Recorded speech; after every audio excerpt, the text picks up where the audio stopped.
അസ്സലാമലൈക്കും, welcome back. ഓവനൊന്നും ഇല്ലാണ്ട് ഇതുപോലെ ഒരു പാന് മാത്രം മതിട്ടാ നമുക്ക് ഇതുപോലെ നല്ല പെർഫെക്റ്റ് ആയിട്ടുള്ള ബണ്ണ് ഉണ്ടാക്കിയിട്ടെടുക്കാൻ വേണ്ടിയിട്ട്. അതും എപ്പോഴും നമ്മുടെ കയ്യിലുള്ള ചേരുവകൾ മാത്രം മതി ഇത് ഉണ്ടാക്കിയിട്ടെടുക്കാൻ വേണ്ടിയിട്ട്. അപ്പോൾ നമുക്കിത് ഉണ്ടാക്കുന്നത് എങ്ങനെയെന്ന് കണ്ടുനോക്കാം. കണ്ടുകൊണ്ടിരിക്കുമ്പോൾ നിങ്ങൾക്ക് ഇഷ്ടമാവുകയാണെങ്കിൽ നിങ്ങളുടെ എല്ലാ സപ്പോർട്ട് ഉണ്ടാവുക. ലൈക്ക് ചെയ്യാനും സബ്സ്ക്രൈബ് ചെയ്യാനും കമൻറ്റ് ചെയ്യാനും ഒന്നും മറക്കണ്ട. ഇതിലോട്ട് 2 കപ്പ് മൈദ ഇട്ടെടുക്കുന്നുണ്ട്. ഇനിയിപ്പോൾ ഇതിലോട്ട് 1 ടീസ്പൂൺ ഇൻസ്റ്റൻറ്റ് ഈസ്റ്റ് ഇതിലേക്ക് ചേർക്കുകയാണ്. ഇനി നമുക്ക് ഇത് രണ്ടും കൂടി നന്നായിട്ടൊന്ന് മിക്സാക്കി എടുക്കാം. ഇപ്പോൾ ഇതിലോട്ട് ചേർത്ത് കൊടുക്കുന്നത് 2 ടേബിൾ സ്പൂൺ പഞ്ചസാരയാണ്. പഞ്ചസാര കൂടി ചേർത്തെടുത്തതിന് ശേഷം ഒന്ന് മിക്സാക്കി എടുക്കാം. ഇനിയിപ്പോൾ നമ്മളിതിലേക്ക് ചേർത്ത് കൊടുക്കുന്നത് ഒരു കോഴിമുട്ടയാണ്. 2 ടേബിൾ സ്പൂൺ ഓയിൽ കൂടി നമുക്കിതിലോട്ട് ചേർത്ത് കൊടുക്കാം. ഇനിയിപ്പോൾ കൈ വെച്ചിട്ട് നമുക്കിത് നന്നായിട്ടൊന്ന് മിക്സാക്കി കൊടുക്കാം. ഈ ഒരു കോഴിമുട്ടയും ഓയിലും നമ്മുടെ ഈ ഒരു ഫ്ലോറും എല്ലാം കൂടി നന്നായിട്ടൊന്ന് മിക്സായിട്ട് കിട്ടണം. ഞാനിവിടെ എടുത്തിട്ടുള്ളത് ചെറിയ ചൂടുള്ള വെള്ളമാണ്, 1/2 കപ്പ് വെള്ളം. ഈ ഒരു 1/2 കപ്പ് വെള്ളം നമുക്കിതിലേക്ക് കറക്റ്റാണ് കേട്ടോ. വേറെ വെള്ളമൊന്നും നമ്മളിതിലേക്ക് ചേർത്ത് കൊടുക്കണ്ട. 2 കപ്പ് മൈദയിലേക്ക് നമ്മൾ എടുത്തിട്ടുള്ളത് 1/2 കപ്പ് ചെറിയ ചൂടുള്ള വെള്ളമാണ്. ഇനിയിപ്പോൾ ഇത് കുറേശ്ശെ ആയിട്ട് ഒഴിച്ചെടുത്തിട്ട് നമുക്കിതൊന്ന് കുഴച്ചെടുക്കാം.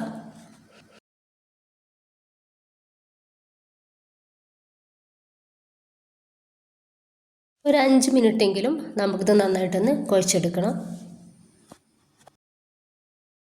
ഞാനൊരു 5 മിനിറ്റോളം കുഴച്ചെടുത്തിട്ടുള്ള നമ്മുടെ ഒരു മാവ് നല്ല സോഫ്റ്റ് ആയിട്ടുണ്ട്. ഞാനിതുപോലൊരു കുറച്ച് വലിപ്പമുള്ളൊരു പാത്രമാണ് എടുത്തിട്ടുള്ളത്. അതിലടിയിൽ കുറച്ച് ഓയിലൊന്ന് തേച്ചെടുത്തിട്ടുണ്ട്. അതിലേക്ക് നമ്മുടെ ഒരു ഡോ വെച്ച് കൊടുക്കുക.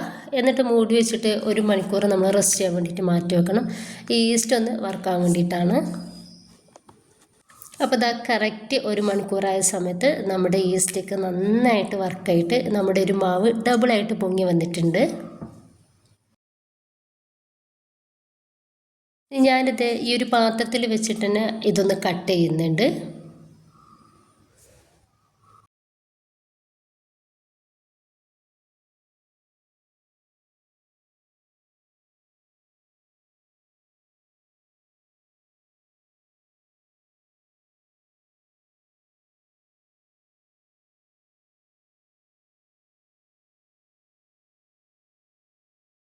ഓരോന്നും ഞാൻ റൗണ്ടിലുള്ള ബോൾസുകളാക്കിയിട്ട് എടുത്തിട്ടുണ്ട്. ഇനിയിപ്പോൾ ഞാൻ ഇതുപോലെ കുണ്ടുള്ളൊരു പാൻ എടുത്തിട്ടുണ്ട്. ഏത് പാനായാലും മതി, കുണ്ടുള്ളതായാലും കുണ്ടില്ലാത്തതായാലും കുഴപ്പമൊന്നുമില്ല.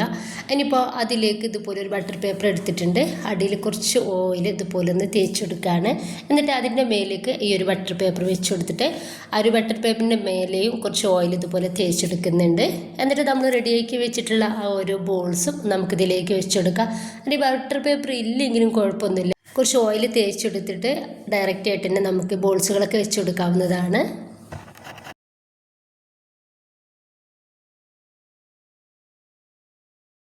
ഇപ്പോൾ ഇത് മുഴുവനായിട്ട് വെച്ചെടുത്തിട്ടുണ്ട്. ഇനിയിപ്പോൾ നമുക്ക് ഗ്യാസിലേക്ക് വെക്കാം. നമ്മളെല്ലാം റെഡിയാക്കിയതിന് ശേഷമാണ് ഗ്യാസിലേക്ക് വെച്ച് കൊടുക്കാൻ വേണ്ടിയിട്ട്. ഇനിയിപ്പോൾ ഇതാ ഞാനിതൊന്ന് മൂടി വെക്കുകയാണ്. നമുക്ക് ആ ഒരു മൂടിമ ഹോൾസ് ഉണ്ടാവും, അതൊന്ന് എന്തെങ്കിലും വെച്ചിട്ടൊന്ന് ക്ലോസ് ചെയ്ത് എടുക്കണം.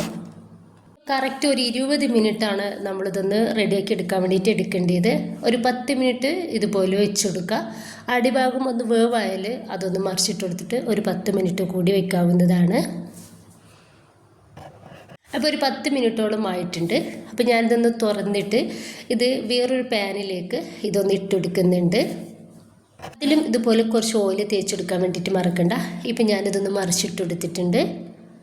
ഇപ്പോൾ ഈ ഒരു ഭാഗമൊക്കെ നന്നായിട്ട് വേവായിട്ടുണ്ട് കേട്ടോ. ബട്ടർ പേപ്പർ ഞാൻ എടുത്ത് മാറ്റുന്നില്ല. അടിഭാഗം കൂടി ഒന്ന് റെഡി ആയതിന് ശേഷം എടുത്ത് മാറ്റാം.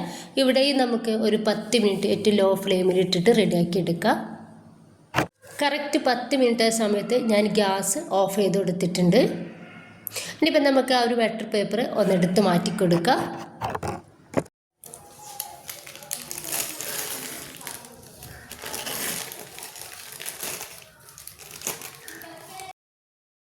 ഇനിയിപ്പോൾ ഞാനിതൊന്ന് മറിച്ചിട്ട് കൊടുത്തിട്ട് അടിഭാഗം നിങ്ങൾക്കൊന്ന് കാണിച്ചു തരാം.